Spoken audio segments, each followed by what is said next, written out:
Nagaan keenya kabajaa bakka isin jirtanitti isiniif haa ta'u. Daawwattoota keenya kabajamoo sagantaan waa'ee fayyaa yookoo Dooktar 7024 qopheessinee isiniif dhiyeessinu kan torban kana amma jalqabeera. Dream Health PLC akkasumas Ethiopian Broadcasting Corporate waliin ta'uudhaan kan isiniif qopheessinee dhiyeessinutu jalqabe. Nu waliin turaan afeerraa kooti.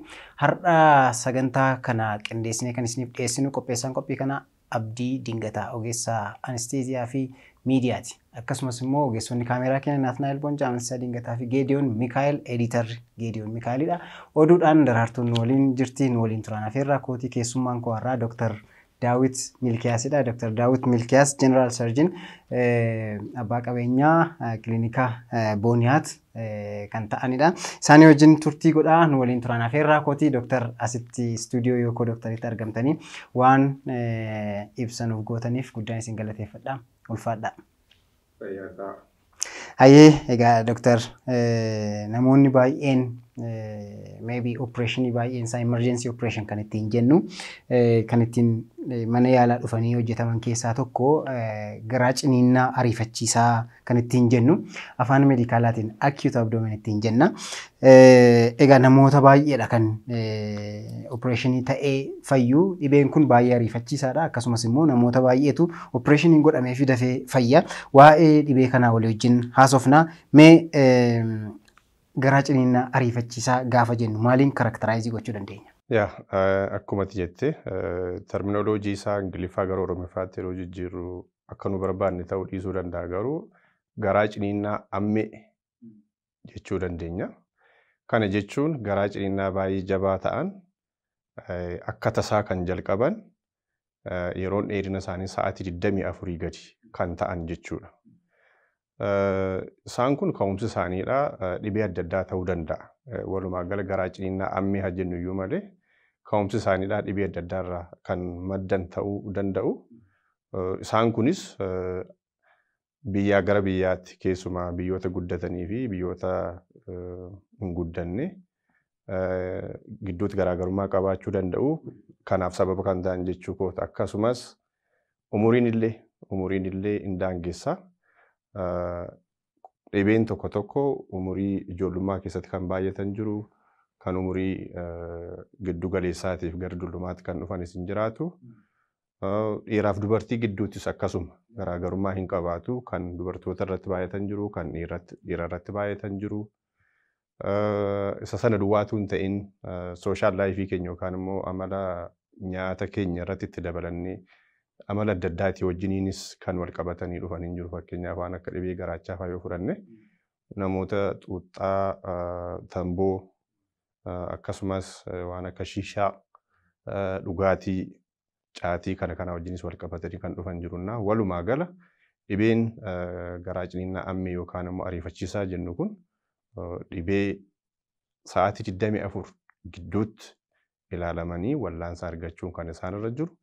Yoo yeroon sun isaan darbe garuu rakkinoota adda addaatiif dhibee nama saaxilamuu danda'an jennee akka ittiin ibsuu dandeenya.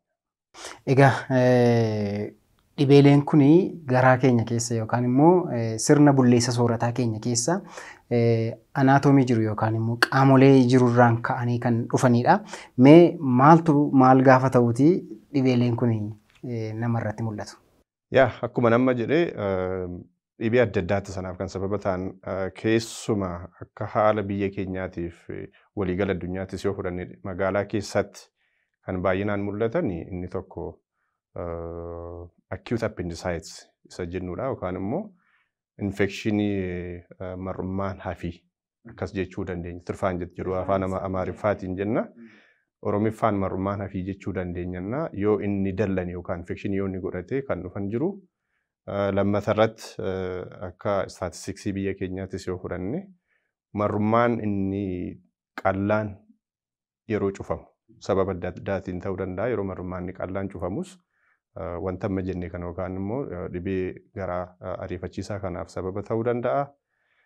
Sadaffaa irratti marrummaan inni furdaan yookaan immoo large intestine especially sigmoid volvulus jenne yeroo marrummaan inni furdaan micciiramu isaanis dhibee ammee kanaaf nama saaxiluu danda'u.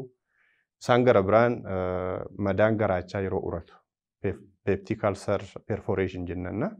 Isaan kun jiru commonly warra kanaadha. Isaan irraa hafee garuu dhibeen akka fakkeenyaaf hadhooftuu yookaan cirracha hadhooftuu keessaadhaas yeroo infekshinii akkasiitiif nama saaxilu dhibee akkasiitiif yeroo nama saaxilu jira.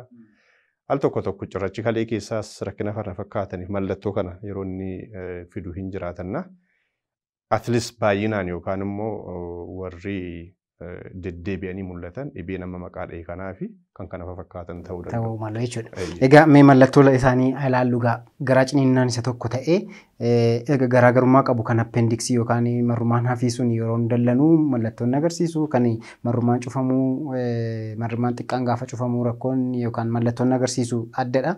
Mee mallattoon isaanii walumaa galatti uummanni keenyaaf akka galutti maaltu maalii wajjin gaafa ta'u dafanii mana yaalaa deemuu qabu?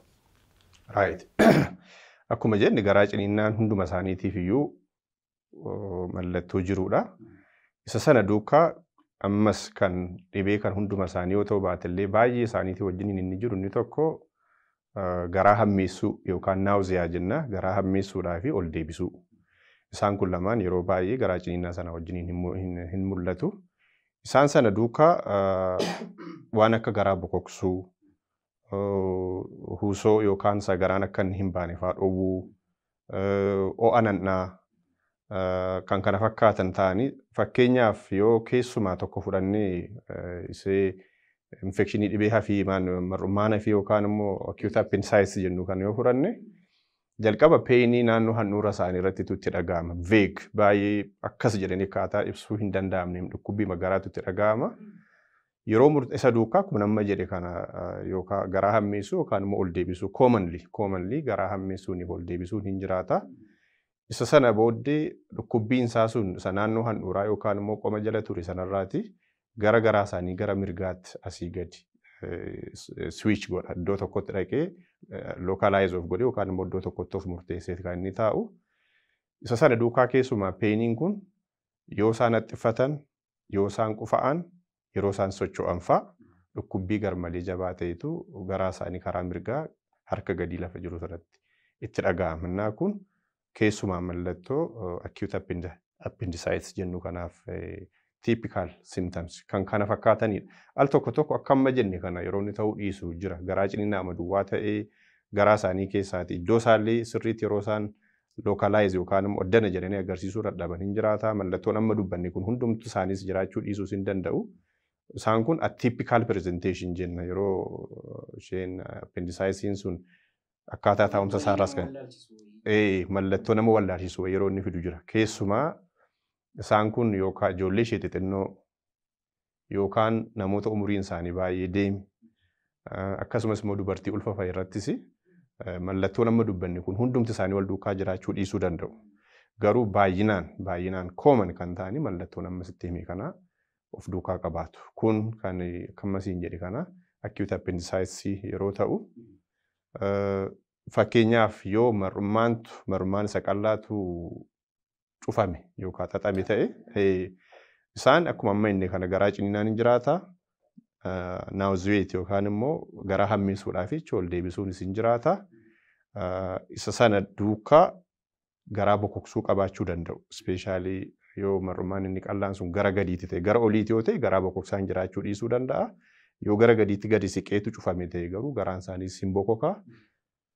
Yeroo murtaa'eef marrumaan inni qallaan cufameeyyuu huusoo ba'uu danda'u. Because marrumaan inni isaan lafa cufame sana gajjallaa jiru sun hojii isaatti bofuufee hojjeta iddoo ta'ee fi wanti kanaan dura isaan nyaatanii marrumaan isaanii keessa jiru hamma inni bahee dhumutti huusoonis qilleensis ba'uu danda'a. Yeroo murtaa'e booddee garuu inni kunis garaan isaaniis hin bokoka inni kunis hin dhaabbatanna. Marrumaan qallaan yeroo cufamu mallattoo amma jedhee kana qabaata. Marrumaan isa furdaa yookaan immoo commonly sigmoid volvulus inni nu jennu yookaan yeroo marrumaan inni furdaan yeroo micciiramu garuu the common symptom garaa ciniinnaa sana ol deebisuunis jiraachuu dhiisuu danda'a. Baay'ee lafinni itti hidhamee jiru gajjallaadha iddoo ta'ee fi naawuziyaa qabaachuu danda'u garuu ol deebisuu dhiisuu danda'a.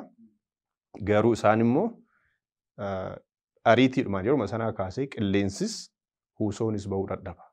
Isa booddee garaan isaanii yeroo sanaa kaasee bokokuu jalqaba. Takka turee balaqqamni amma dubbanne kunis dhufuu danda'a. Akkasumas akkuma amma jenne kana yoo fakkeenyaaf garaachi isaanii madaan garaachaadhaa yoo inni urate garuu isaan kun battala sanatti isa dhukkubu duwwaatu hin ta'in yoo seenaa dhibee kanaa nama sana gaafanne baay'een isaanii kanaan dura namoota rakkina garaachaa qaban akkuma sila dubbannes yookaan namoota xuuxan yookaan namoota dhugan akkasumas caatii fa'aa namoota gargaaraman ta'uu malu. Isa sana booddee dhukkubbiin garaa isaanii tiipikaalii akka wanta waa battaluma wayiidhaa garaa isaanii kana keessaa citeetti natti dhaga'amee jedhu. Isa sana booddee ciniinnaa garaa qabaatu. Ciniinnaan garaa isaanii sun yeroo murtaa'eef gara jalqabaa sana baay'ee ciniinnaa hamaa ta'a. Mallattoo kana fakkaatan qabu walumaa galatti isaaniidha. Ayyee baay'een isin galateeffadha Dooktar kan daawwachaa jirtan Yookoo Dooktarii. Yookoo Dooktarii egaa waa'ee fayyaa keenyaa qopheessine isiniif dhiyeessinudha. Har'a egaa Dooktar Daawit Milkiyaas waa'ee garaa ciniinnaa ammee yookaan ariifachiisaa nutti himaa jiru.